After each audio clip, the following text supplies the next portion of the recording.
Tonight, we start with Russia's war. And this is a question that has been raised many times over the last 17 months. Will the war spill over?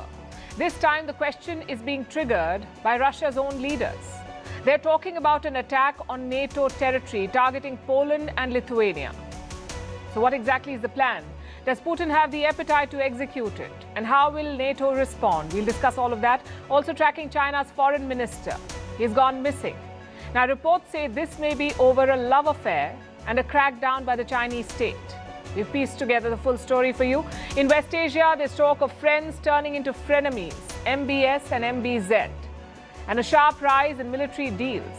In Israel, protests have intensified again. A new report says Singapore has the world's strongest passport, and a court says Emoji will be considered your digital signature. Lots to unpack there. The headlines first.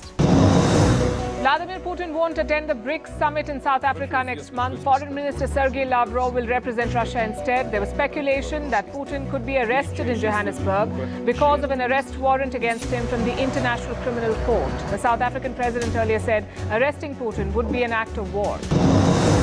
Violence erupts in Kenya again. Police fire tear gas at anti-government protesters. Schools and shops have been closed in the capital, Nairobi. The opposition plans 3 consecutive days of protest against the Ruto government over the cost of living crisis. Protests rock Bangladesh as well. Thousands march in the capital Dhaka and other cities demanding Prime Minister Sheikh Hasina's removal. At least one opposition activist is dead and hundreds injured in the clashes. Hasina's Awami League has ruled Bangladesh since the year 2009. Elections are expected in January next year. In Thailand, Pita's hopes of becoming Prime Minister are dashed. Thai lawmakers have voted to refuse him a second ballot. Pita lost his initial bid in a parliamentary vote last week. Adding insult to injury, a Thai court has suspended him as Member of Parliament.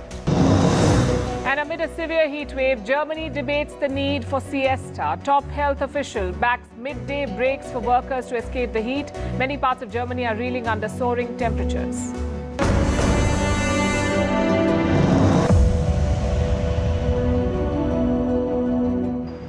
Is Vladimir Putin planning to attack NATO?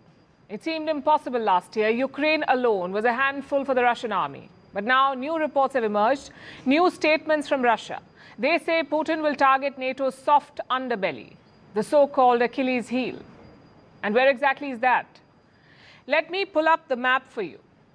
You can see Russia, Belarus, Poland, and the Baltic states. Now focus on this land between Poland and Lithuania. It's called Kaliningrad. This is Russian territory, Kaliningrad. Moscow took this land from Nazi Germany during the Second World War. And since then, it's been theirs. Now, Kaliningrad is surrounded by 2 NATO states, Poland and Lithuania. But there is a land bridge to Russia's ally, Belarus. This land bridge has a name, the Suwalki Gap or the Suwalki Corridor. It's around 100 kilometers long. It's sparsely populated, but it's NATO territory. The Suwalki Gap is shared by Poland and Lithuania. It's been called many things. The most dangerous place on earth, NATO's soft underbelly, and NATO's Achilles heel. But why would Putin attack it? Well, for strategic reasons. The Suwalki Gap is the only way to go from Poland to the Baltics, the only land route. If you take that, you can cut off the Baltic states. 3 NATO nations would be isolated from their allies. That's Lithuania, Estonia, and Latvia. So simply put, it's a choke point. Now, if you're watching us from India, this may sound familiar to you. India, too, has a choke point. This one, called the Siliguri Corridor, also called the Chicken's Neck. This corridor connects India to the northeastern states. What Siliguri is to India, Suwalki is to NATO. But coming back to Putin, what's his plan of action? The Kremlin itself has not said anything, but Russian parliamentarians explained how it would unfold. No Russian soldiers will be used in this operation. Instead, Wagner mercenaries from Belarus will engage. I know it sounds confusing. Didn't Wagner rebel against Putin just recently? Well, this Russian lawmaker claims it was all part of the plan. Wagner would rebel, their fighters would be exiled to Belarus, and once there, they would train. Satellite images show new military camps have popped up in the country in Belarus. Hundreds of Wagner fighters have started moving in. Reports say they could take the Suwalki Gap in hours. The question is, will Putin give the order? Suwałki is still NATO territory. An attack on this area would trigger Article 5 of NATO. What is Article 5? It says an attack on one member is an attack on all NATO members, meaning NATO would be at war with Russia, officially. Will Putin risk that? Let's play the devil's advocate for a bit. Russia has a lot of military muscle in Kaliningrad. Tens of thousands of soldiers, nuclear missiles, also the Baltic naval fleet. On the other side, in Belarus, you have the Wagner fighters. So Russia could easily swoop in from the east and west. They did something similar in Ukraine, remember. After invading, Russian troops made a beeline for Crimea. They created a land bridge between Crimea and the Russian-held land. So taking Suwałki would be easy. But holding on to it, that will be much tougher. NATO has been preparing plans to defend against Russia. They've dusted out old plans from the Cold War, so chances are they have mapped this eventuality, they've mapped it out. Plus, it's not uncommon for countries to prepare such attack plans. Not to use them, but just as backup. So perhaps this Suwałki plan is something similar. Logic says Putin will not use it. His attention is pretty much on Ukraine right now. He's pounding Ukrainian cities with airstrikes. The latest was on Odessa.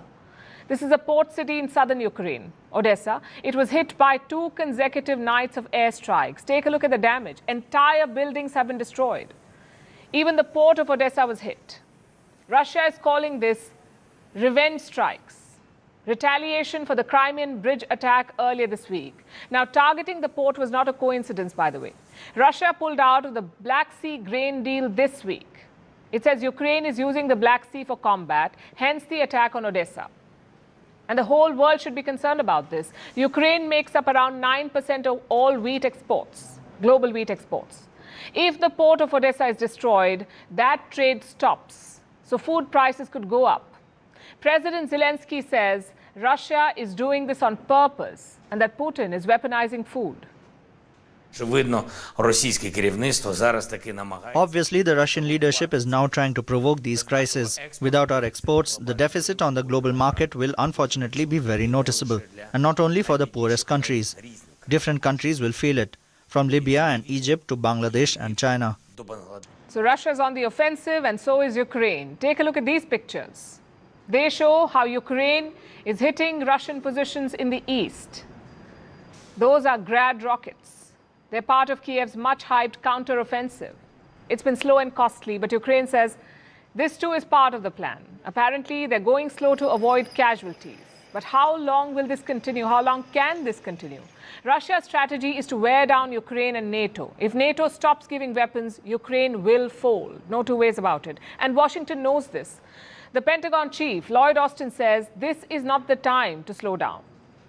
As we saw again today, this contact group stands united behind them. Today, we recommitted to supporting Ukraine during its crucial counteroffensive and for the long haul.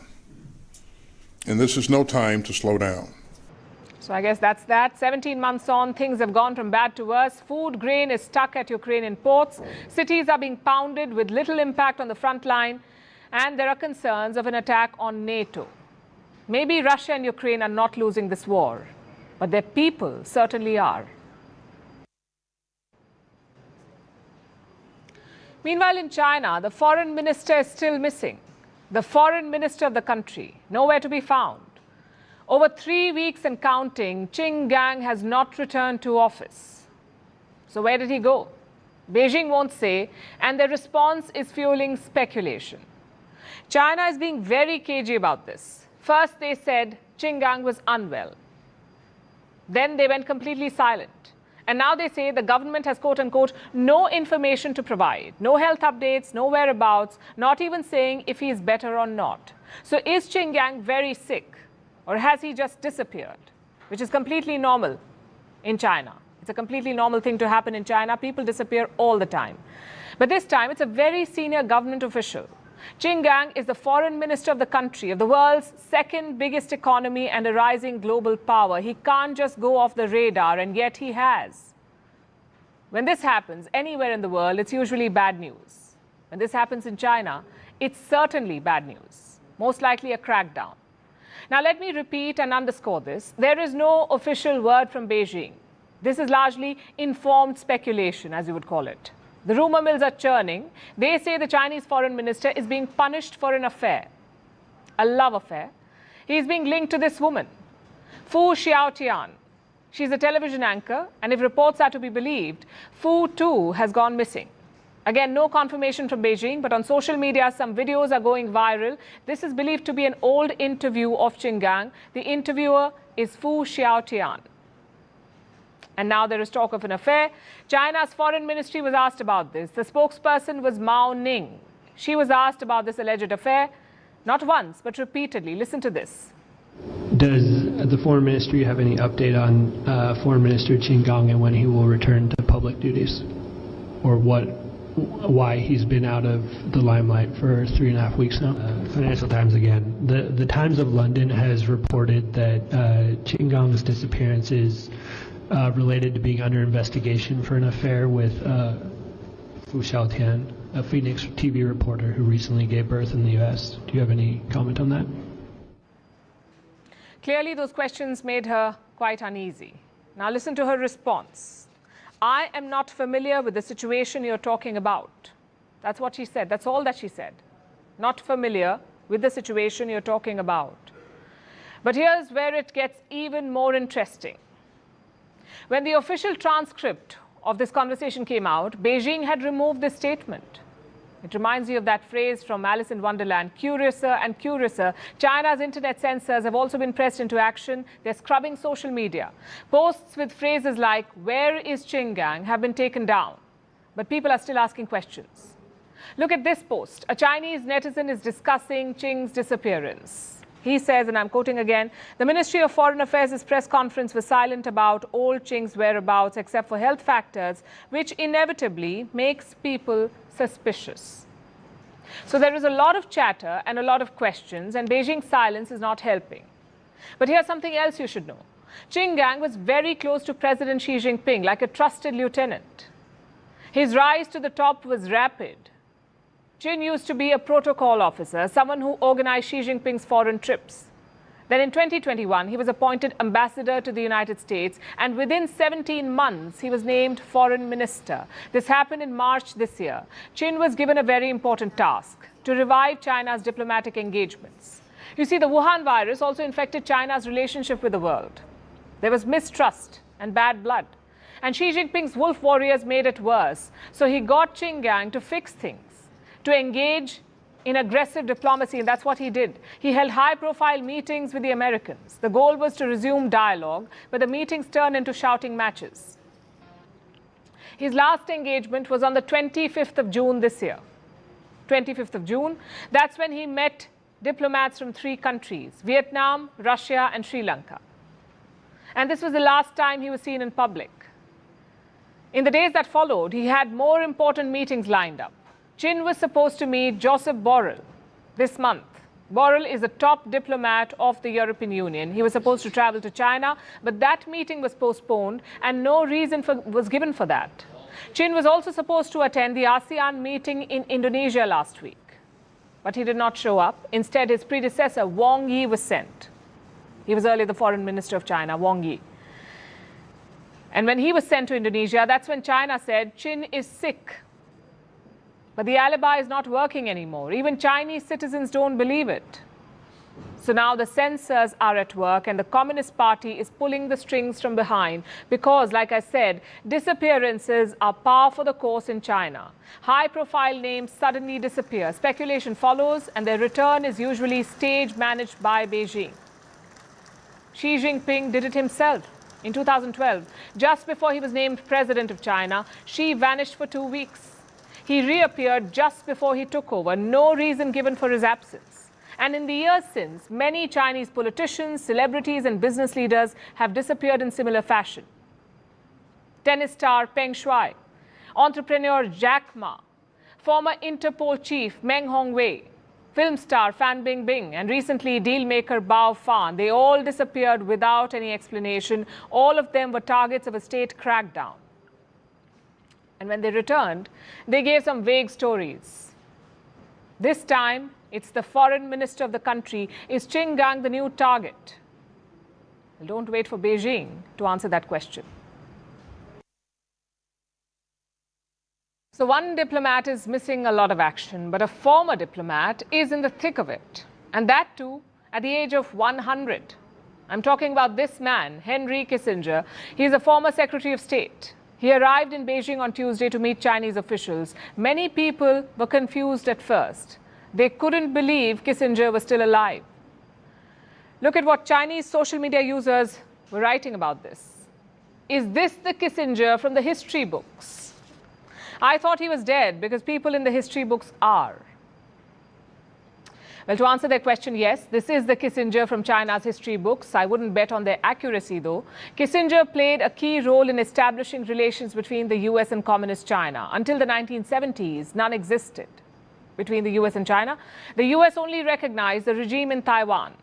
But in 1971, Henry Kissinger flew to Beijing. This was a top-secret visit.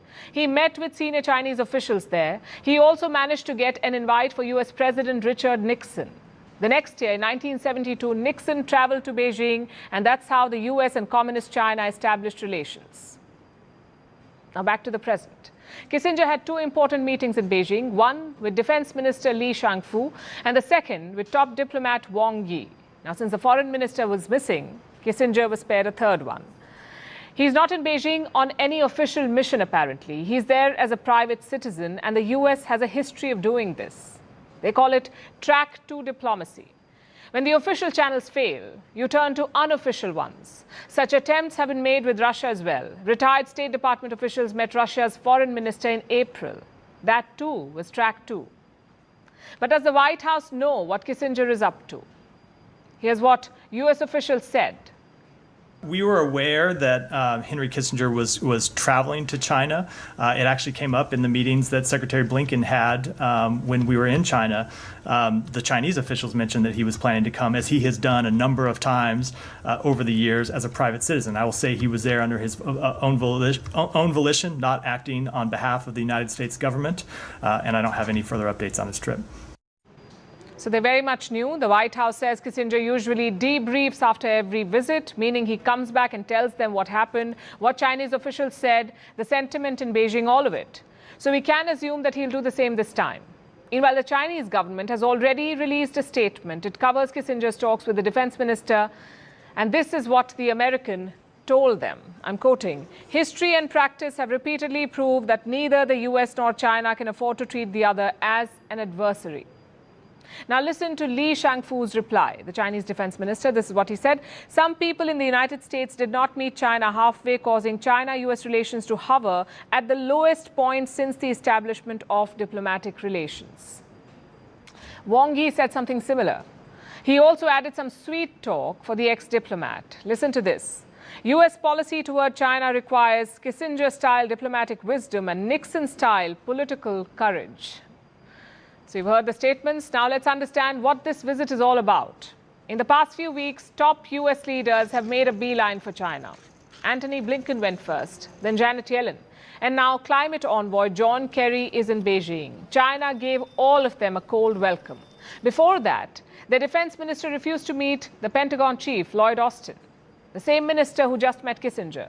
So China was stonewalling the Americans. Washington kept trying to engage, but Beijing refused. Could Kissinger be trying to break this deadlock? Despite his age, he is the man for the job. The Chinese regime holds Kissinger in high regard. Look at these articles by their state media.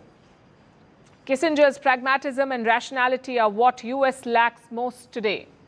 At 100, Kissinger still razor sharp on China-US relations. This is what the Chinese press is saying, the state mouthpieces. China-US need a Kissinger now more than 50 years ago. This is China's state media for you. They specialize in insults and smear pieces. So coming from them, this praise tells a story. Kissinger has something in Beijing that Joe Biden's officials don't. Respect and trust. But will that be enough to repair the relationship? It's hard to say, because the China of today is not the China of 1971. It's a lot more aggressive and ambitious. Plus, the Kissinger of today is not the spring chicken of the 1970s. Most of the world considers him a war criminal. His influence within the State Department is virtually nil. So if Joe Biden is betting on a 100-year-old ex-diplomat to do the heavy lifting, good luck. Instead, he should ask himself two questions. Is China reciprocating his desire for engagement? From the looks of it, no. Do China's words of peace match its actions? Again, the answer is no. And I'm not saying stop engaging with China. Preventing a conflict should be the top priority. I'm saying limit your expectations. The China of the 1970s needed American help. The China of today needs America's downfall. Vantage continues after a short break. It is a different story altogether, because if you go back, if you just go back to the India alliance, the main page, this is how the India alliance breaks down. There it's the opposite story, because the Congress is contributing only 20% out of this 37% vote share that the alliance had. The remaining 17%, which is almost as much as what the Congress's vote share is coming from the other parties, and primarily dominated by DMK, which has 2.3%. The TMC has a 4% vote share. And of course, the JDU, which in 2019 fought with the BJP, but is now...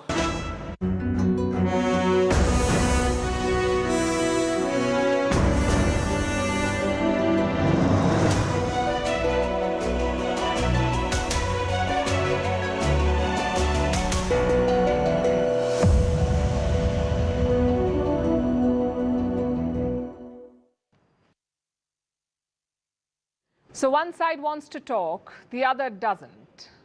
A bit like frenemies, I guess. That's also what Western media is calling the new fault line in West Asia. Saudi Arabia versus the United Arab Emirates. Not just a battle of countries, it's also a battle of personalities. Saudi Crown Prince Mohammed bin Salman and UAE President Mohammed bin Zayed Al Nahyan. Both are better known by acronyms MBS and MBZ. So what are they fighting about? Leadership of the Arab world and the Gulf. Now don't think of this as a conflict. It's more of a rivalry, and a personal one at that. Both these rulers have an interesting past. MBS is all of 37 years old. MBZ, the Emirati, 62 years old. They started off as mentor and protege. MBZ groomed the younger Saudi ruler. He lobbied for him in Washington. But now the dynamic is changing. Let me tell you what happened in December last year. MBS gathered some journalists in Riyadh. It was supposed to be an off-the-record briefing. But his statements have now leaked. And what did MBS say? He accused the UAE of backstabbing Riyadh. He also threatened to blockade them. His exact words were these: "It will be worse than what I did with Qatar." Now this is big. It's like Joe Biden accusing Justin Trudeau of betraying him, or Rishi Sunak threatening to blockade the US. Saudi Arabia and the UAE are long-time allies. They share historical and religious ties. So why the fallout? Reports say MBS and MBZ have not spoken to each other in 6 months. We have a war going on. Oil prices are so volatile. Iran is capturing tankers. So you would assume the two leaders will be in contact. But why aren't they? Because differences are rising, and 3 of them stand out. One is financial interests. The UAE has long been the commercial hub of West Asia. It's more liberal than Saudi Arabia, so all the Western companies were based in Dubai and Abu Dhabi. MBS wants to change that. He wants these companies to shift to Riyadh, to Saudi Arabia. How does he plan to do that? By boosting Saudi Arabia's soft power. He bought multiple football clubs in the West. He also brought Western superstars to play in domestic leagues. It's all part of the appeal. And for MBS, this is do or die. The world is gradually shifting away from oil. Technology is the next big thing. And on that, the UAE has a head start. If Riyadh does not catch up, it could lose its regional leadership. So that's one point of contention. The second big difference is on oil. Saudi Arabia has aligned itself with Russia. Together, they have cut oil output to keep prices up. Reports say the UAE does not agree with this. They gave in only after intense pressure from the Saudis. But that may not happen every time. You see, until now, only Saudi Arabia had the power to dictate oil prices. Their output alone could change prices. But now the UAE has reached similar levels. So they too can dictate prices by varying output. The third difference is on foreign policy. Both sides have different interests in Yemen. Saudi Arabia and the UAE are fighting Iran-backed rebels in Yemen. But for MBS, it's a war that he started. For MBZ, the stakes are much less. Last year, he signed a deal with the Yemeni leadership. It permits the UAE to intervene in Yemen and its waters. Naturally, the Saudi leader MBS did not like it. He felt like he'd been one-upped. So he responded with diplomatic moves of his own. First, he normalized relations with Iran, and then he welcomed Syria back into the Arab League. And our reports say he's keen on recognizing Israel too. It's a game of geopolitical chess, really. The question is, how does it end? MBS has reportedly sent a list of demands to the UAE. But will MBZ accept? He's apparently warned the Saudi leader about his rogue actions. He thinks MBS is taking way too many risks, like getting closer to Russia or striking a deal with Iran. It's hard to say how this rivalry will unfold in the next decades. The Saudi leader is still in his 30s. He will be ruler much longer than MBZ. Plus, Riyadh is the custodian of Islam's holiest sites. That position is unshakable. The chances of this rivalry becoming violent are remote, but you can't rule out outside interference. Just think about it. Two regional powers locked in a Cold War of sorts. It's the perfect chance for powers like China to meddle, to maybe take sides and make it worse. Either way, this is a rivalry the whole world will watch out for, including folks here in India. We have excellent ties with both these leaders, MBS and MBZ. A united Saudi-UAE alliance is in India and the world's interest. As long as they have a working relationship, the world should not mind.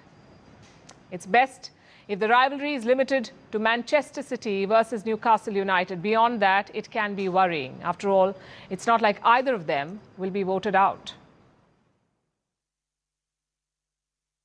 So MBS and MBZ may not be the best of friends anymore, but the Saudi Crown Prince has no dearth of options. In fact, he has just revived an old friendship. I'm talking about Turkish President Recep Tayyip Erdogan. MBS and Erdogan used to be bitter enemies. Erdogan once accused MBS of using Saudi agents to murder journalist Jamal Khashoggi. So you can imagine what this relationship looked like. But now the two leaders are all hugs and smiles. Erdogan was recently in Jeddah. He gifted the Crown Prince new cars. MBS then drove the Turkish president around. It looked too good to be true, and quite a U-turn for Erdogan. But then again, when your economy is in a shambles, you will try every trick in the book to woo a potential investor. And that's exactly what Erdogan is doing, wooing the Gulf states. And what is he getting in return? Defense and energy deals. Saudi Arabia and Turkey signed a lot of agreements. The biggest one was this, a drone deal between Turkish defense firm Baykar and the Saudi Defense Ministry. Now, some context here. Baykar is one of Turkey's most popular arms makers. They're known for this drone, the Bayraktar TB2 combat drone. This drone is being used in conflicts all across the world, in Azerbaijan, in Libya, even in Ukraine. And Baykar has export agreements with 30 countries. All of them want the Bayraktar drone, so you can imagine how popular it is. But the deal with Saudi Arabia is not for the Bayraktar drone. The Saudis want an even more advanced machine, a drone called Akinci. In Turkish, it means raider. Now, the Akinci is a high-altitude, long-endurance, unmanned aerial vehicle. Simply put, it's a military-grade attack drone. Compared to the Bayraktar, it is more advanced. In fact, it is the most sophisticated drone built by Turkey till date. So obviously, it has generated a lot of interest. 6 countries have already lined up to buy it. Saudi Arabia is the 7th one. The details of the deal have not been made public, but Baykar calls it, quote-unquote, the biggest defense and aviation export in the history of Turkey.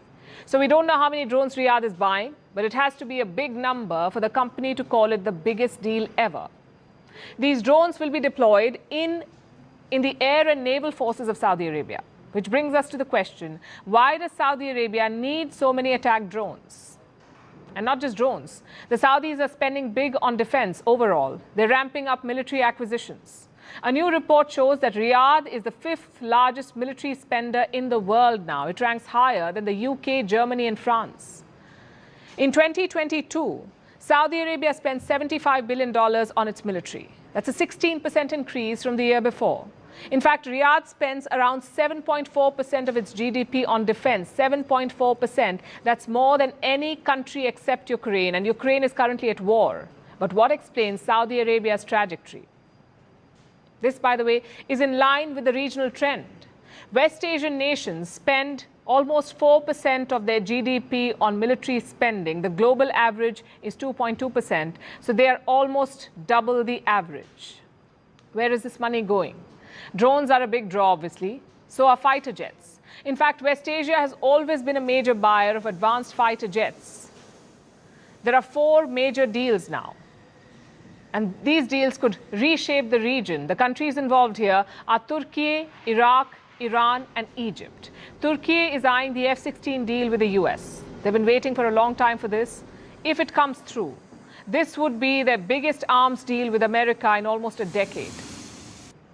Meanwhile, Iran is planning to buy the Su-35 flanker jets from Russia. They could arrive in Tehran later this year, and this is also a very significant deal, their biggest in 30 years. Iran has not imported 4th-generation fighters since buying the Soviet MiG-29s in 1990. Then you have Iraq. It is apparently negotiating for 14 Rafale jets. And finally, Egypt, which is eyeing the F-15s from America. The talks have been on for a while. The deal could happen very soon, we are told. So West Asian nations are buying drones and fighters. What for? Are they preparing for new wars? Or are they investing in deterrence capabilities? The regional dynamics are shifting. Also, oil revenues have gone up recently, and some of that money is being diverted for defense purchases. So they're arming up. And there's nothing to suggest that this trend will change in the coming years. So West Asia is on a spending spree, but the world's leading companies are cutting costs. This has been the year of layoffs. Thousands of workers across sectors have lost their jobs, and appraisals have not brought much cheer. So why are so many corporates in distress? Because their fundamentals are weak. Businesses around the world are staring at a massive debt pile. Let's start with the US and Europe. Companies there owe trillions of dollars in debt. I have the numbers. American and European companies owe well over $38 trillion. You heard that right, $38 trillion. For perspective, $38 trillion represents 90% of the combined GDPs of the US and Europe. So the debts are big enough to consume their entire economies. Such levels are not sustainable, and the stress is beginning to show. Corporate defaults are rising. High-profile companies are in distress. Like French supermarket chain Casino, it owes over $7 billion and it is struggling to repay. The company is holding talks with creditors. A French court is overseeing these discussions. In Britain, Thames Water is in crisis. This is the UK's biggest water supplier. It owes more than $18 billion. Last month, there was talk of a government bailout. In Sweden, there are fears of a crash in the property sector. SBB, a leading landlord, could be out of cash. Its debt has been rated as junk. In America, a similar trend is emerging. Wall Street is worried. Bad loans in the US have exceeded $500 billion. Again, these are corporate loans, and the impact is being felt across sectors in real estate, healthcare, retail, telecom, software services. How did so many companies end up here? Well, they made some bad calls. 3 years back, when the pandemic hit, when economies came to a grinding halt, governments and central banks encouraged borrowing. Loans were made available for cheap. So corporates borrowed heavily. But then inflation surged. Central banks began hiking interest rates. They wanted to drain the excess money out of their economy, so the loans became more expensive. And the result is this: interest rates are high and businesses are struggling to sustain themselves. Many have no option but to default. And what's worrying is the scale of this. Again, I have more data. This is from the United States. In the first 6 months of 2023, as many as 55 American companies defaulted, and this is a new record, 55 defaults. In 2022, just 36 companies defaulted in the entire year. Right now, we're just halfway through 2023, and more than 50 companies have already defaulted. What about the rest of the world?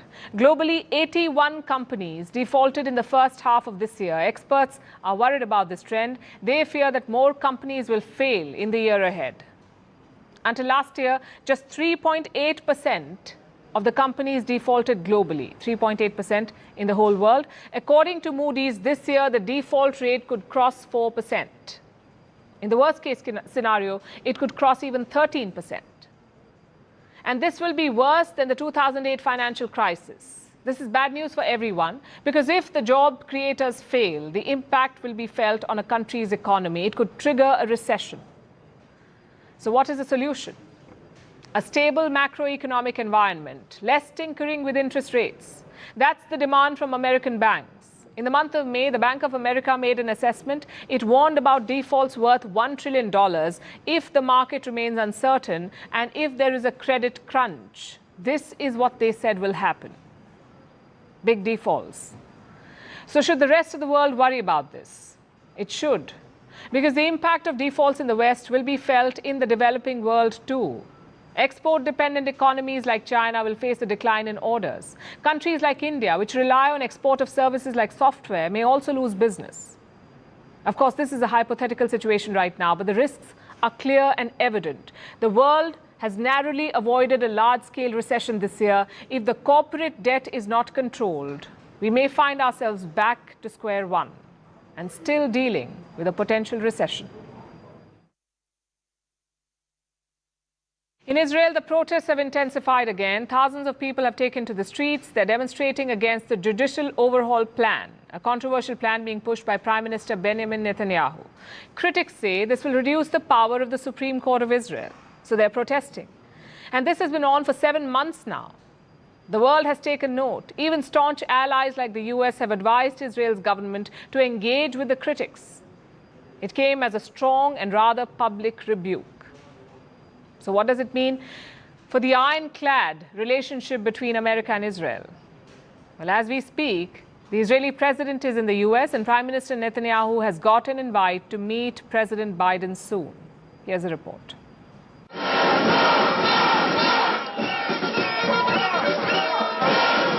The more you press, the harder we resist.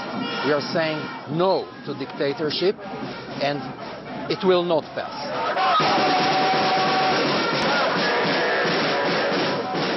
Make sure that our voices are heard. Everything is in danger if we are going to be a dictator.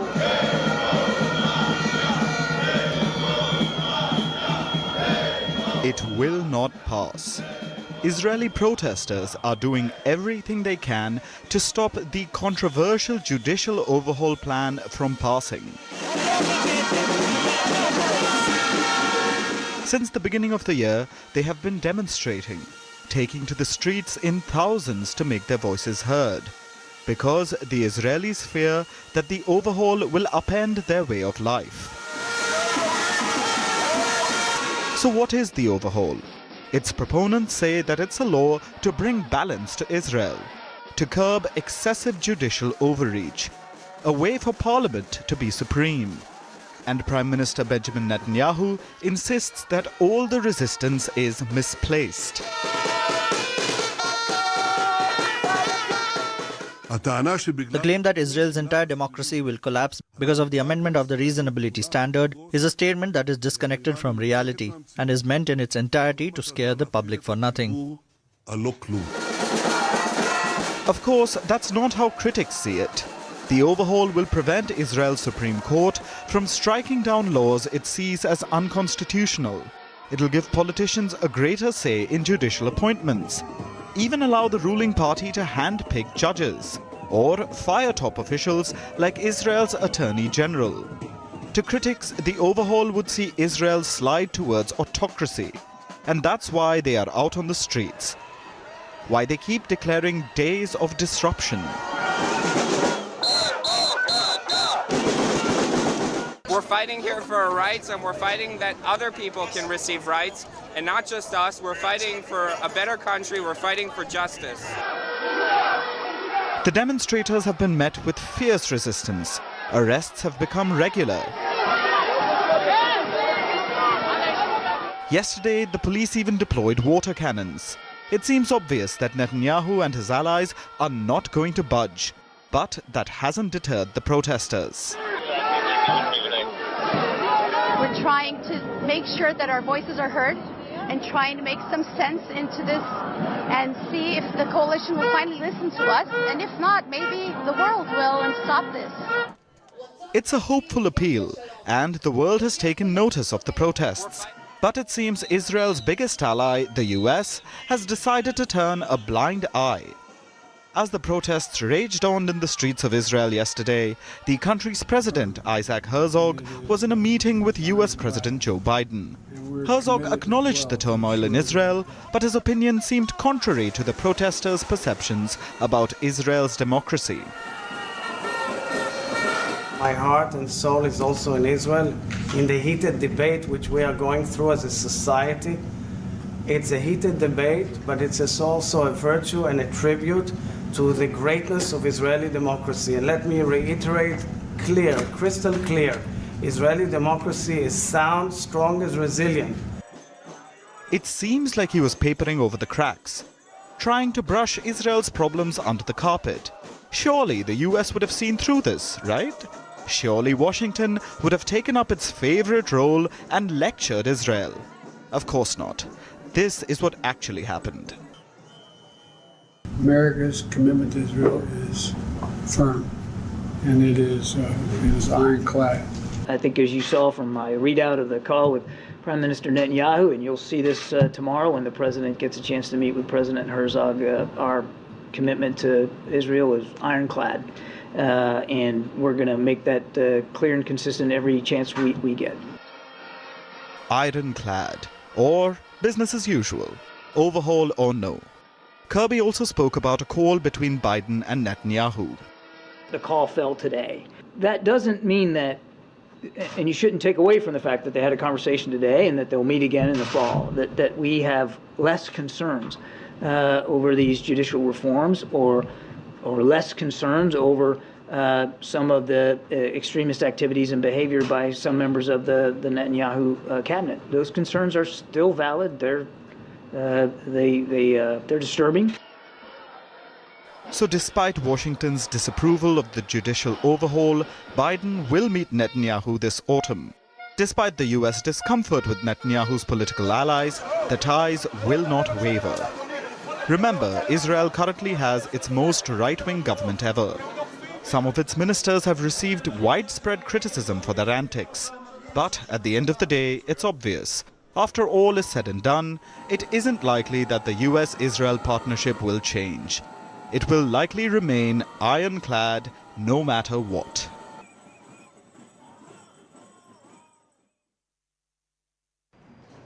Our next story is about a language, a primitive one, the first language born of the digital world. I'm talking about emojis, those little pictorial icons on our phones. They punctuate our texts, memes and posts, like smiley faces or praying hands or a high five.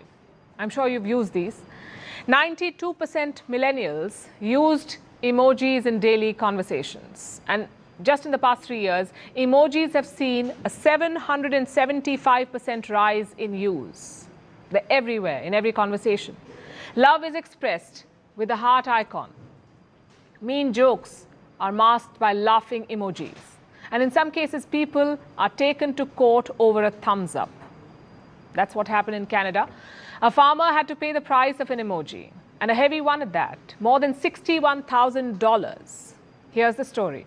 The farmer spoke to a buyer about a deal for the purchase of flax. Then the buyer sent him a contract via text message. He asked the farmer for confirmation. The farmer responded with a thumbs up emoji, but he did not make the delivery. So the buyer took him to court and he was found guilty.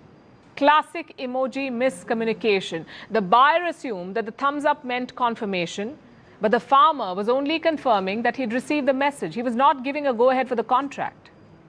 But as they say, justice is blind, even to emojis, it seems. So now the farmer has to pay a fine of over $61,000. It sounds a bit odd, and the court agrees. They've called it a quote-unquote non-traditional means to sign a document. But they also said that the thumbs-up emoji, by its very definition, is used to describe agreement. And in this case, it can be interpreted as a digital signature. The judge called this, and I'm quoting again, he called this the new reality in Canadian society. But let's face it, this reality is hardly limited to Canada. More emojis are showing up in court cases throughout the world, mostly in sexual harassment and criminal cases. In 2016, a French court convicted a man of threatening his ex-girlfriend. Do you know what he'd done? Sent her a gun emoji He was sentenced to 6 months in prison and slapped a $1,200 fine. In 2017, New Zealand saw a case of stalking. A man was sentenced to jail for 8 months, again because of an emoji. In 2018, 46 people were slapped with criminal cases in India for replying to a woman's official message with an emoji. The case was later quashed by the Madras High Court. In the US too, cases featuring emojis are on the rise, and in England, the icons frequently appear in criminal, family and employment hearings. So the trend is quite clear across the board. It's also up for debate. Attorneys have to stand in court and argue the different interpretations of tiny guns and eggplants. Can a knife emoji mean a threat to kill someone?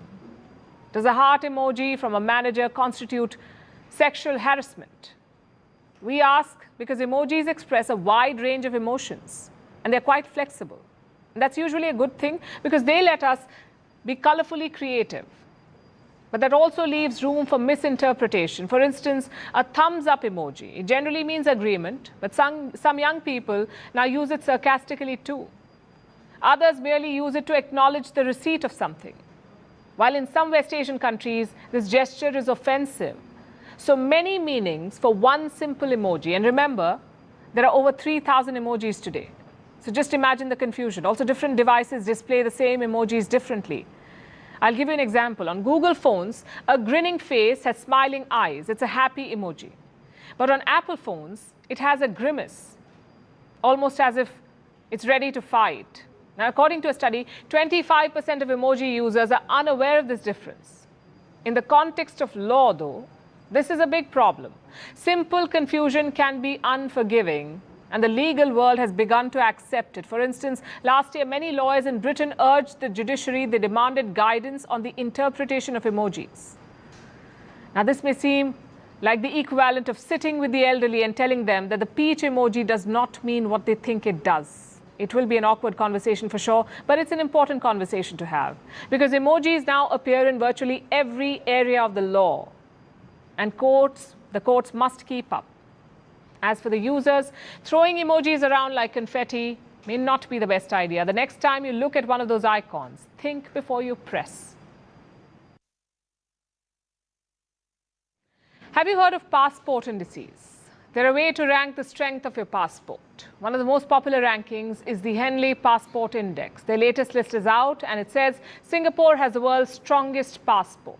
It's usually either Singapore or Japan.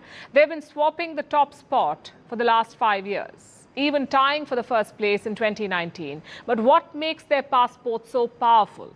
How are these ranks calculated? What does it really say about your country? Which are the worst performers? And where does India stand? Here's a report. It's that time of year again. The latest Henley Passport Index is out, and this time Singapore has clinched the top spot. It's not all that surprising. The island nation has an enviable record when it comes to the Henley Passport Index. In the last 6 years, it usually ranked first or second. It has been continuously vying for the top spot with another Asian powerhouse, Japan. The land of the rising sun is also a land of effortless international travel. The passport rankings prove this, because Henley ranks passports in a simple way. For every country that lets you enter without a visa, your passport gets a point. This applies to completely visa-free travel, visas on arrival, visitors permits, or an electronic travel authority or ETA when entering the destination. The easier it is for you to enter a country without applying for a visa first, the higher your passport is ranked. It's that simple. Henley calculates the points out of 227. That's for 227 different travel destinations. It's more than the countries on Earth because of special requirements or travel to disputed territories. Henley calculates the rank of 199 passports. So this year, Singapore's passport lords over 198 others. And how many places can you enter visa-free with a Singaporean passport? 192. Yes, with Singapore's shiny red passport, you can just hop on a plane and 192 countries will let you arrive on their shores without a visa. Last year, it was 193 countries for a Japanese passport, but that number has fallen by 4 this year to 189.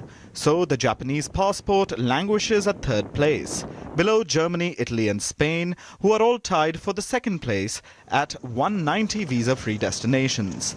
Japan is tied with the likes of Austria, Finland, France, Luxembourg, South Korea and Sweden. Of course, that's not bad company at all. Compare that to the bottom of the rankings. Dead last this year, like every other year in the last decade barring 2018, is Afghanistan. 2018 was a rare blip. That year, it was Iraq that ranked last. It usually beats Afghanistan at least, but it's always at the bottom of the rankings as well, as are Syria, Somalia, Yemen and Pakistan. These are the countries with the weakest passports around. And you'll notice a pattern. Rich Asian and European countries at the top, poor, war-torn, economically handicapped countries at the bottom. Which makes sense. How can a government negotiate better travel terms when it's busy with a war or famine? But there's also another correlation. Which country is more likely to produce illegal immigrants? And which country is likely to have citizens that don't want to leave? It's hard to measure a country's attractiveness, but per capita income is a decent indicator. And all your top passport countries have high per capita incomes. They're also usually democracies. These points could explain the absence of China. It's not a democracy, and while it is rich in terms of GDP, in per capita terms, it holds a middling rank.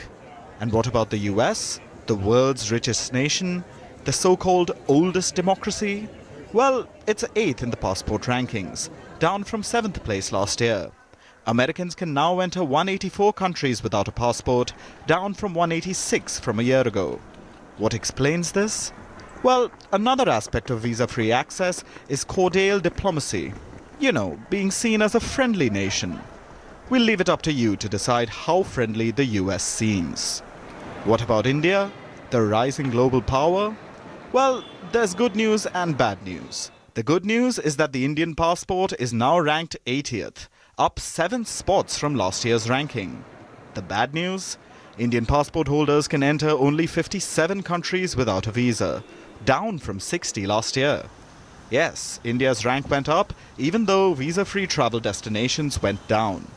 Basically, some other nations lost even more access than India, and the Indian passport benefited as a result.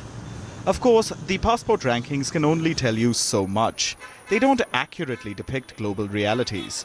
After all, financially crippled Latin American nations like Argentina and Venezuela still rank relatively high. So, passport indices aren't some all-knowing markers of a country's progress. But they are essential information for one thing: deciding which passport to get if you had a choice or want to apply for dual citizenship. And now it's time for Vantage Shots, images that tell the story. We're starting with Turkey. Multiple wildfires are burning across the country. Military planes, emergency helicopters and hundreds of firefighters have been deployed to deal with the situation. Meanwhile, here's an example of how not to treat animals. An Iranian man was recently filmed riding a whale shark and then dancing on top of it. This incident happened in the Persian Gulf. And in the United Kingdom, a group of skydivers has set a new record. They created the largest ever formation while free falling through the air. Finally, we're taking you back in history. On this day in 1969, the Indian government nationalized 14 major commercial banks. This step was taken when Indira Gandhi was the Prime Minister of India. These banks controlled about 85% of bank deposits in the country. The economics behind the move remains debatable to this day. We're leaving you with that. Thanks for watching. We'll see you tomorrow.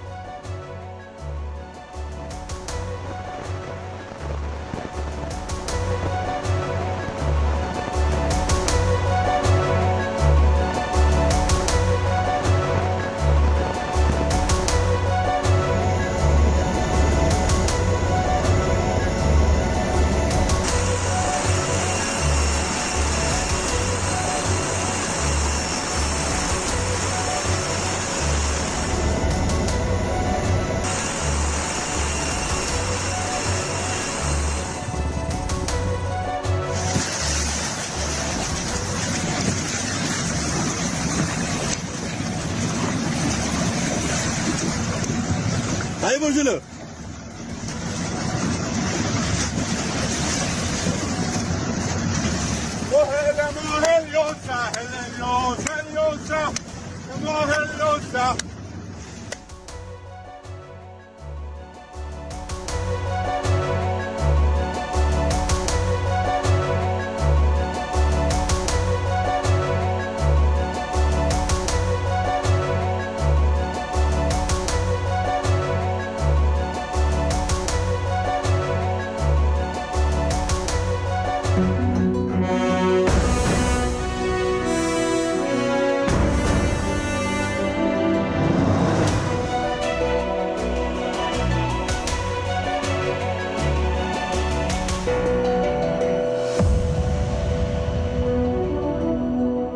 percent, 37% is coming just from the BJP, which means all the other parties put together is accounting for only 6% of the NDA's vote share. If you look at the opposite alliance, the India alliance as they call themselves, in that alliance, it is a different story altogether, because if you go back, if you just go back to the India alliance, the main page, this is how the India alliance breaks down. There it's the opposite story, because the Congress is contributing only 20% out of this 37% vote share that the alliance had. The remaining 17%, which is almost as much as what the Congress's vote share is coming from the other parties, and primarily dominated by DMK, which has 2.3%. The TMC has a 4% vote share. And of course, the JDU, which in 2019 fought with the BJP, but is now with the India alliance, they have almost a 1.5% vote share. So which means that this alliance is far more dependent on the smaller parties as much as it is dependent on the Congress. Whereas on the other side, more than 90, almost 95% of the vote share is coming from one party, the BJP. I want to break this down also in terms of the footprint and why it is not going to be easy to defeat the BJP or the NDA alliance, because there were 224 seats out of the 303 that the BJP won. 224 were seats where the BJP candidate, the winning candidate, had more than 50% vote share, which means more than 1 out of every 2 votes that have been polled. Which means if in all of these states, in Gujarat, for example, all 26 seats, in Maharashtra, 15 seats. In Uttar Pradesh, 40 out of 80 seats. Half the state was won by BJP candidates, even if the alliance on the other side polled votes together. Arithmetically, they wouldn't be able to beat the BJP candidate, because the BJP candidate has got more than 50% votes in these seats. Now, let me just break that down for the rest of the alliances, as it were. Here we go. If you take the NDA as a whole, it had 241 candidates who got more than 50% vote share. So whereas the India alliance had only 68. So look at the ground that the India alliance has to cover to catch up with the NDA. Similarly, if you were to look at the 35 to 40% vote share, they say in a first past the post system, the 35.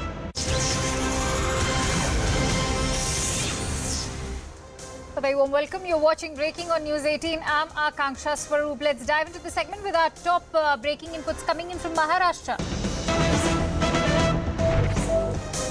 Now, due to heavy rains in Maharashtra, we are learning that the BMC has issued orders to shut schools in Mumbai tomorrow. Remember, Mumbai is on yellow alert and the Konkan region is on an orange alert. And the latest we are now learning is that Mumbai schools have been instructed to remain shut tomorrow. For more details, Yesha joins me on the phone line. Yesha, apparently Chief Minister Eknath Shinde has had a set of directions for the BMC. Could you take us through what the Chief Minister has also had to say? So in fact, what we're seeing is that across Maharashtra, considering that there was a red alert that was declared in various parts of the state, which included Raigad, it also included several parts of the state, including Palghar, Thane, Ratnagiri, Pune. Some of these places had red alert being declared today, which is where we saw that there was incessant rain. In fact, there's been more than 100 mm of rain which has been recorded in various parts of the state, and which is where, as a precautionary measure, schools across the state would be shut tomorrow. This is schools until 12th standard, so that there's no inconvenience caused to students while it still rains and waterlogging is being reported across various parts. Absolutely. And since you rightly mentioned that there have been red and orange alerts for several regions in Maharashtra, important to also take us through what have been the instructions, not just for the school-going children, but also for the office-going people, considering there have been tremendous traffic snarls also being faced. Are there any preventive measures being taken for the office-goers?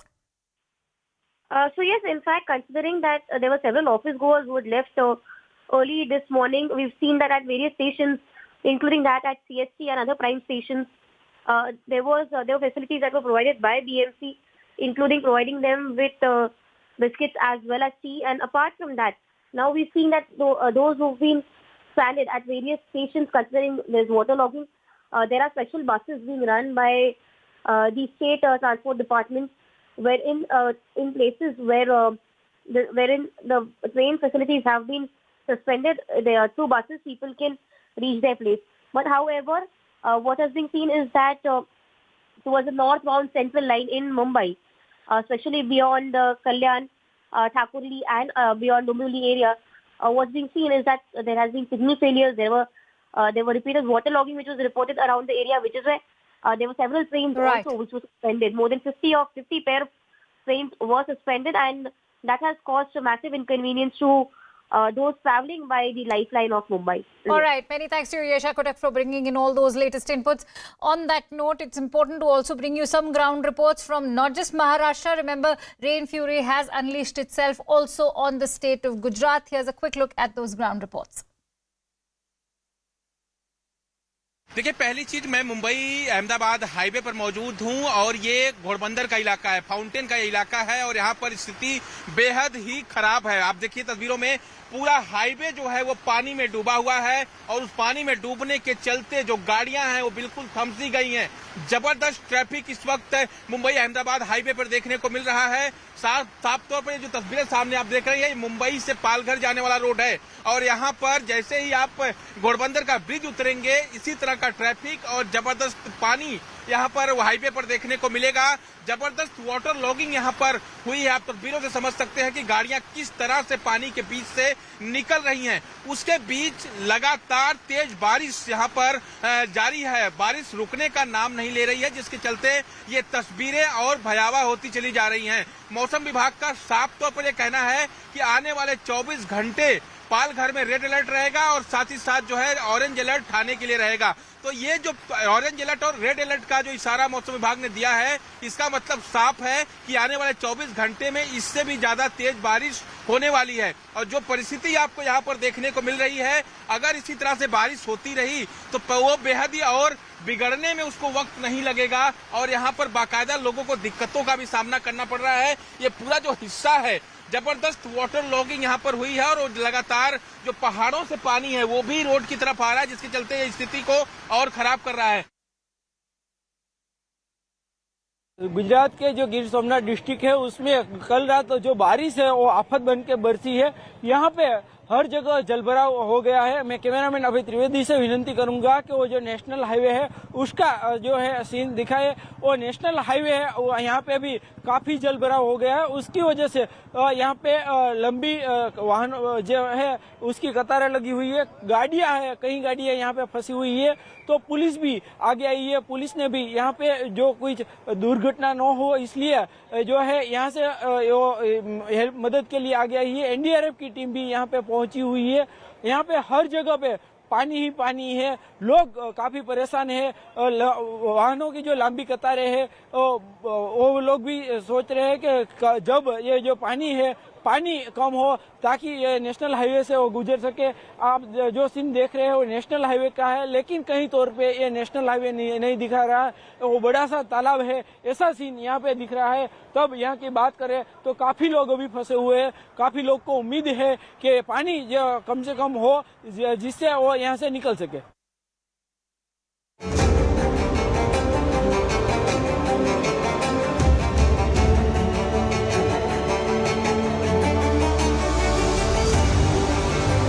TMC के खिलाफ और TMC की तानाशाही रुख जो बंगाल में दिखाई दिया है पूरे पंचायत के चुनाव में, जिसके आधार पर 7 लोगों की मृत्यु हुई, वो बंगाल की हकीकत है। আমাদের নেত্রী আমাদের সিএম একজন বাঙালি যে হয়নি কখনো তো আমরা তো চাইবো সেটা According to our sources from Congress, people who were inside the meeting, they have confirmed that Nitish Kumar was not happy with the deliberations in the meeting. He wanted that his name should be finalized as a convener.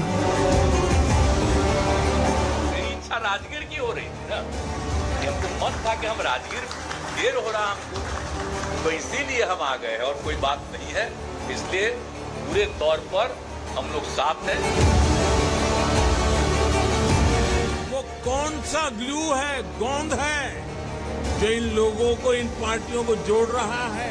इनकी नुरा कुश्ती हो या मजबूरी की दोस्ती, इसकी हकीकत 140 करोड़ देशवासियों के सामने आ चुकी है।